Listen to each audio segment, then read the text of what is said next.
सुरू करावं असा एक प्रश्न माझ्या मनात निर्माण झाला आहे। एक प्रचंड वादळ मनामध्ये तयार झालेलं आहे, कारण आज सभागृहामध्ये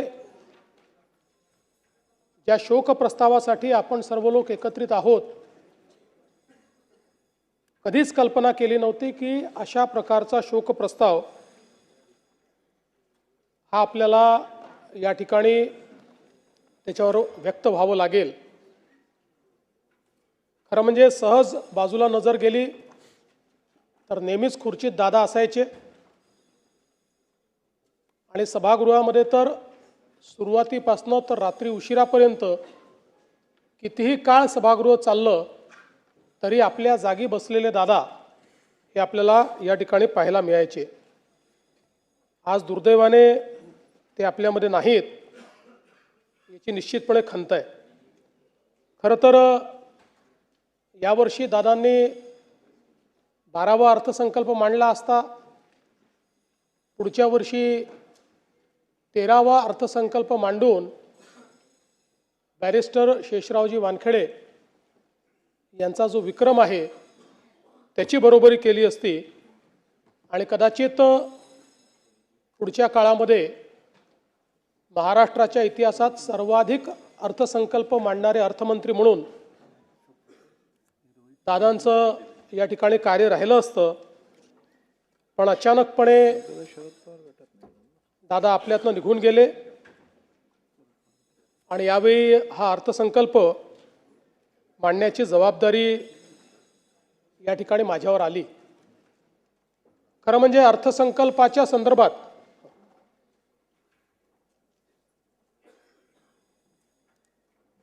आपल्या सर्वांनाच कल्पना आहे की कठोर निर्णय घ्यायचे असतील तर ते घ्यायला कधीही मागे पुढे न पाहणारे अजितदादा होते। पण त्याचवेळी वित्त विभागाने लाडकी बहीण योजनेचा भार हा अर्थसंकल्पावर फार मोठ्या प्रमाणात पडेल आणि म्हणून याचा पुनर्विचार करावा असं सुचवल्यानंतर देखील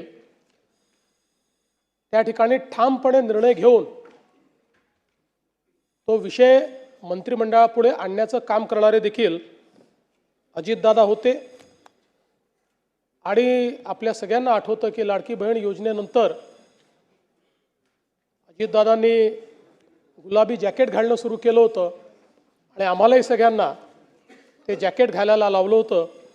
आता या सगळ्या गोष्टी केवळ आठवणींमध्ये आहेत आणि म्हणून मला असं वाटतं की संपूर्ण सभागृह अत्यंत या परिस्थितीमध्ये दुःखी आहे। खरं तर अशा प्रकारचा प्रस्ताव मांडणं एक घटनात्मक जबाबदारी देखील आहे, पण मला असं वाटतं की माझ्याकरता एक अत्यंत भावनिक अशा प्रकारचा देखील हा प्रसंग आहे। महाकवी भास यांचं एक नाटक आहे स्वप्न वासवदत्त, आपल्याला माहिती आहे त्यातला एक संस्कृत श्लोक आहे, काष्ट गतो ही पावका काय दहती मित्र शोकस्तु हृदयमस्तीच दहती।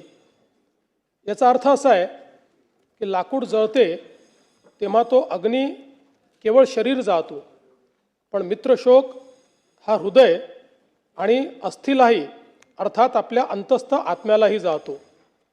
अजितदादांसारख्या एका सच्च्या मित्राचा सहप्रवासाचा असा मृत्यू होणं ही खरं म्हणजे केवळ राजकीय हानी नाही तर आपल्या सर्वांच्याच अंतःकरणाला प्रचंड वेदना देणारी अशा प्रकारची बाब आहे।